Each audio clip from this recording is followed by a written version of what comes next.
ಪಂಚಾಯತ್ ರಾಜ್ ಮತ್ತು ಗ್ರಾಮೀಣಾಭಿವೃದ್ಧಿ ಇಲಾಖೆಯ ವತಿಯಿಂದ 54ನಲ್ಲಿರುವಂಥ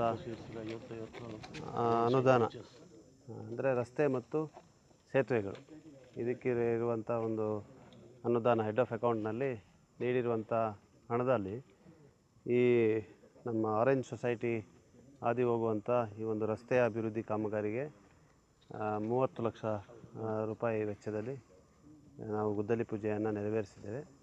ಹಾಗೆ ನಮ್ಮ ಗೋಣಿಕೊಪ್ಪ ಬೈಪಾಸ್ಗೆ 50 ಲಕ್ಷ ರೂಪಾಯಿ ಮತ್ತು ಕೋಣಗೇರಿ ಅಲ್ಲಿ ಒಂದು 15 ಲಕ್ಷ ರೂಪಾಯಿ ಇಷ್ಟು ಕಾಮಗಾರಿಯನ್ನು ಇವತ್ತು ನಾವು ಚಾಲನೆಯನ್ನು ಕೊಡ್ತಾಯಿದ್ದೀವಿ. ಮತ್ತು PWD ಇಲಾಖೆಯಿಂದ ಇರುವಂಥ ಮಳೆ ಹಾನಿಗೆ ಅಲ್ಲಿ ಮಂಚಳ್ಳಿ ಹತ್ರ ಭೂಕುಸಿತ ಆಗಿದ್ದಂಥ ರಸ್ತೆ ಅದಕ್ಕೂ ಕೂಡ ಇವತ್ತು ಚಾಲನೆ ಮತ್ತು PWDಯಿಂದ ಅಪೆಂಡಿಕ್ಸ್ ಇ ಅದರ ಅಡಿಯಲ್ಲಿ ಕೊಟ್ಟಂಥ ಅನುದಾನದಲ್ಲಿ ಕುಟ್ಟ ರಸ್ತೆಯನ್ನು ಕೂಡ ಇವತ್ತು ಚಾಲನೆಯನ್ನು ಕೊಡುವಂಥ ಕಾಮಗಾರಿಗಳನ್ನು ಇವತ್ತು ಹಮ್ಮಿಕೊಂಡಿದ್ದೇವೆ.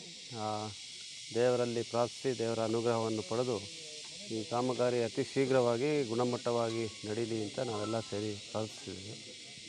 ಭಾಳಷ್ಟು ಹೆಚ್ಚು ಅನುದಾನವನ್ನು ಈ ಬಾರಿ ಸರ್ಕಾರ ನಮಗೆ ಕೊಟ್ಟಿದೆ. ಮಾನ್ಯ ಮುಖ್ಯಮಂತ್ರಿಗಳು ವಿಶೇಷವಾಗಿ ಈ ಮಳೆ ಹಾನಿಯಿಂದ ಉಂಟಾದಂಥ ಒಂದು ಪರಿಸ್ಥಿತಿಯನ್ನು ಗಮನಿಸಿ ನಮಗೆ ಹಣ ಕೊಟ್ಟಿದ್ದಾರೆ. ಅವರಿಗೆ ಧನ್ಯವಾದಗಳನ್ನು ಸಲ್ಲಿಸ್ತೇನೆ.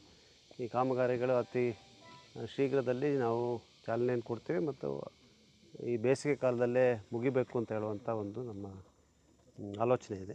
ಆ ರೀತಿಯಾಗಿ ಮಾಡಬೇಕು. ಇನ್ನಷ್ಟು 50-60 ಕೋಟಿಗಿಂತ ಹೆಚ್ಚು ಟೆಂಡರ್ಗಳ ಪ್ರಕ್ರಿಯೆ ಕೂಡ ನಡೀತಾ ಇದೆ. ಅಲ್ಲ, ಈಗ ಮಳೆ ಹಾನಿಯಿಂದ ಬಂದಂಥ PWD ಇಲಾಖೆಗೆ 40 ಕೋಟಿ ಕೊಟ್ಟಿದ್ದಾರೆ. ಮಳೆ ಹಾನಿ ಅಪೆಂಡಿಕ್ಸ್ ಇನಲ್ಲಿ ನಮಗೆ 40 ಕೋಟಿ ಕೊಟ್ಟಿದ್ದಾರೆ ಮತ್ತು ಪಂಚಾಯತ್ ರಾಜ್ ಇಲಾಖೆಯಿಂದ 10 ಕೋಟಿ. ಅದು ಕೂಡ ಈಗ 10 ಕೋಟಿ 3 ನಮ್ಮ ತಾಲೂಕುಗಳಿಗೆ ನಾವು ಈಗಾಗಲೇ ವಿಂಗಡಿಸಿ ಅದು ಕಾಮಗಾರಿಯನ್ನು ಬಹುಶಃ ನಾಳೆ ನಾಡಿದ್ದು ಎಲ್ಲ ಅನುದಾನ ತಯಾರಿದೆ, ಅದನ್ನು ಕೂಡ ಚಾಲನೆ ಮಾಡ್ತೀವಿ. ಅದು ಲಿಂಕ್ ರೋಡ್ ಮಾಡ್ತಾಯಿದ್ವಿ. 15 ಲಕ್ಷದಿಂದ 20 ಲಕ್ಷ ರೂಪಾಯಿ ಒಂದೊಂದು ರಸ್ತೆ ಒಂದು ಊರಿಂದ ಇನ್ನೊಂದು ಊರಕ್ಕೆ ಲಿಂಕ್ ಆಗುವಂಥ ರಸ್ತೆಗಳನ್ನು ಮಾಡ್ತಾಯಿದ್ವಿ. ಮತ್ತು ಇದಲ್ಲದೆ ಬಡ್ಜೆಟ್ನಲ್ಲೂ ಕೂಡ ಕೊಟ್ಟಿದ್ದಾರೆ, ತಾವೆಲ್ಲ ನೋಡಿದ್ದೀರ ರಸ್ತೆಗಳಿಗೆ ಅಂತ. ಇದು ಬಹುಶಃ ನಾನು ತಿಳಿದಾಗೆ ಬೇರೆ ಯಾರು ಹಿಂದಕ್ಕೇನು ಕೆಲಸ ಮಾಡಿದ್ದಾರೆ ಅದ್ರ ಬಗ್ಗೆ ವಿಶ್ಲೇಷಣೆ ಯಾರು ಟೀಕೆ ಆಗಲಿ ನಾನು ಮಾಡಲಿಕ್ಕೆ ಹೋಗಲ್ಲ. ಆದರೆ ಯಾವತ್ತೂ ಕೂಡ ಈ ಪ್ರಮಾಣದಲ್ಲಿ ರಸ್ತೆ ಅಭಿವೃದ್ಧಿ ಕಾಮಗಾರಿಗಳಿಗೆ ಹಣ ಬಂದಿರುವಂಥದ್ದು ಕೊಡಗು ಜಿಲ್ಲೆಯಲ್ಲಿ ಇಲ್ಲ ಅಂತ ಹೇಳುವಂಥದ್ದು ನನ್ನ ಒಂದು ಅನಿಸಿಕೆ. ಅದನ್ನ ಯಾರೇ ದಾಖಲೆ ಮೂಲಕ ಸರಿಪಡಿಸೋಂಗಿದ್ರೆ ಸ್ವಾಗತಿಸ್ತೇನೆ. ಬಹುನಿರೀಕ್ಷಿತ ಬಸ್ ನಿಲ್ದಾಣ ಬಸ್ಸು ಈಗ ಮಾರ್ಚಲ್ಲಿ ಆಗಬೇಕಿತ್ತು, ಆದರೆ ಸ್ವಲ್ಪ ತಡ ಆಗಿದೆ. ಬಹುಶಃ ಏಪ್ರಿಲ್ ಅಂತ್ಯದಲ್ಲಿ ಆಗ್ತದೆ ಅಂತ ಹೇಳಿದ್ದಾರೆ ಗುತ್ತಿಗೆದಾರರು. ಆಗ್ಬೋದು ಅಂತ ನನ್ನ ಭಾವನೆ. ಸ್ವಲ್ಪ ಬದಲಾವಣೆಗಳೆಂದರೆ ಕಟ್ಟಡ ಪ್ಲ್ಯಾಟ್ಫಾರ್ಮ್ ಕಟ್ಟಬೇಕು ಅಂತ ಹೇಳಿದ್ದೀನಿ ನಾನು. ಈ ನಮ್ಮ KSRTC ಬಸ್ ಸ್ಟ್ಯಾಂಡ್ ಮೈಸೂರು ಬೆಂಗಳೂರಿನಲ್ಲಿರೋ ಮಾದರಿನಲ್ಲಿ ಕಟ್ಟಡ ಕಟ್ಟಿ ಅಂತ. ಅದರಿಂದ ಸ್ವಲ್ಪ ಅದು ಕೂಡ ಸ್ವಲ್ಪ ತಡ ಆಗಿದೆ. ಬಹುಶಃ ಮಳೆಗಾಲಕ್ಕಿಂತ ಮೊದಲು ನಾವು ಅದನ್ನು ಉದ್ಘಾಟನೆ ಮಾಡುವಂಥ ಸಾಧ್ಯತೆ ಇದೆ ಅಂತ ನನ್ನ ಭಾವನೆ. ಮುಖ್ಯಮಂತ್ರಿಗಳನ್ನು ಕರ್ತಾರೆ ಸರ್ ಬಸ್ ಸ್ಟ್ಯಾಂಡ್ಗೆ ಎಷ್ಟು ಸತಿ ಕರ್ಕೊಬರೋದು ಮುಖ್ಯಮಂತ್ರಿ? ಅವರದೇ ಅನುದಾನ ವಿಶೇಷವಾಗಿ ಕೊಟ್ಟಿದ್ದಾರೆ. ಇಲ್ಲೇ ಇರಬೇಕು, ಅವ್ರು ಅಷ್ಟು ಅನುದಾನ ಕೊಟ್ಟಿದ್ದಾರೆ ನಿಮ್ಮ ಲೆಕ್ಕದಲ್ಲಿ. ವಿರಾಜಪೇಟೆಯಲ್ಲಿ ಇದ್ಬಿಡ್ಬೇಕು. ವಿರಾಜಪೇಟೆಯಲ್ಲಿ ಕರ್ಕೊಬರೋಣ ಆಸ್ಪತ್ರೆ ಮಾಡಿದಾಗ. ನಾನು ಆತ್ತೂರು ವಲಯ ಕಾಂಗ್ರೆಸ್ ಅಧ್ಯಕ್ಷರಾದ ಕೊಕ್ಕಂಡ ರೋಷನ್ ಈ ಮೂಲಕ ನಾನು ನಮ್ಮ ಶಾಸಕರ ವಿಶೇಷ ಪ್ರಯತ್ನದ ಮೇರೆಗೆ ನಮ್ಮ ಈ ಹೊಸೂರು ಜ್ಯೂಸ್ ಫ್ಯಾಕ್ಟ್ರಿ ರಸ್ತೆ ಜಂಕ್ಷನಿಂದ ಈಗ ಸುಮಾರು 60 ಲಕ್ಷ ರೂಪಾಯಿ ಕಾಮಗಾರಿ ಇಲ್ಲಿವರೆಗೆ ಮುಗಿದಿದ್ದು, ಇನ್ನು ಮುಂದಕ್ಕೆ 10 ಲಕ್ಷ ಕಾಮಗಾರಿಗೆ ಗುದ್ದಲಿ ಪೂಜೆ ಇವತ್ತು ನಡೀತಾ ಇದೆ. ಈ ಕಾರ್ಯಕ್ರಮಕ್ಕೆ ನಮ್ಮ ಶಾಸಕರು ಆಗಮಿಸುತ್ತಾರೆ ಹಾಗೂ ಗುದ್ದಲಿ ಪೂಜೆ ನೆರವೇರಿಸ್ತಾರೆ.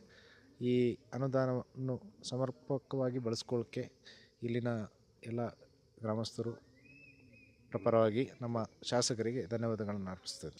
ಈ ರಸ್ತೆ ಗೋಣಿಗೊಪ್ಪ ಹಾಗೂ ಅಮ್ಮತ್ತಿಗೆ ಸಂಪರ್ಕ ಕಲ್ಪಿಸುವ ರಸ್ತೆ ಭಾರಿ ಹದಗೆಟ್ಟಿದ ರಸ್ತೆ. ಅದರಿಂದ ನಾವು ಶಾಸಕರನ್ನು ಅವರ ಕೋರಿದ ಮೇರೆಗೆ ಅವರು ನಮ್ಮ ಮನವಿಗೆ ಹೋಗೊಟ್ಟು ಈ ರಸ್ತೆಯನ್ನು ಆದಷ್ಟು ಬೇಗ ಮುಗಿಸ್ಕೊಡುತ್ತೇವೆ ಅಂತೇಳಿ ಭರವಸೆಯನ್ನು ಕೊಟ್ಟು ಸುಮಾರು ಇಲ್ಲಿವರೆಗೆ 60 ಲಕ್ಷ ಆಗಿದೆ.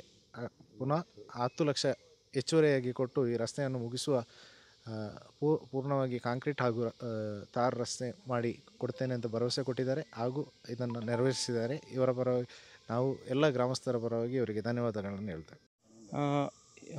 30 ಲಕ್ಷ ಅನುದಾನದಲ್ಲಿ ಜ್ಯೂಸ್ ಫ್ಯಾಕ್ಟ್ರಿ ಹಾದು ಹೋಗುವ ಹೊಸೂರು ರಸ್ತೆಗೆ 30 ಲಕ್ಷ ಅನುದಾನ ಇದೆ. ಅದರಲ್ಲಿ ಎರಡು ಸ್ಟ್ರೆಚ್ಚಲ್ಲಿ ಕಾಂಕ್ರೀಟು, ಒಂದು ಸ್ಟ್ರೆಚ್ಚು ತಾರಿದೆ.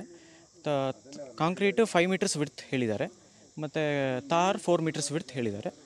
ಈಗ ಅದೇ ಗುದ್ದಲಿ ಪೂಜೆ ಆದಮೇಲೆ ಕೆಲಸ ಪ್ರಾರಂಭ ಸ್ಟಾರ್ಟ್ ಮಾಡ್ತಾರೆ.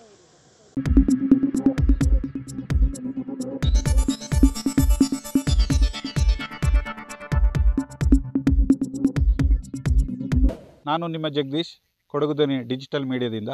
ನಮ್ಮ ಚಾನಲನ್ನು ಸಬ್ಸ್ಕ್ರೈಬ್ ಮಾಡಿ, ಲೈಕ್ ಮಾಡಿ, ಶೇರ್ ಮಾಡಿ.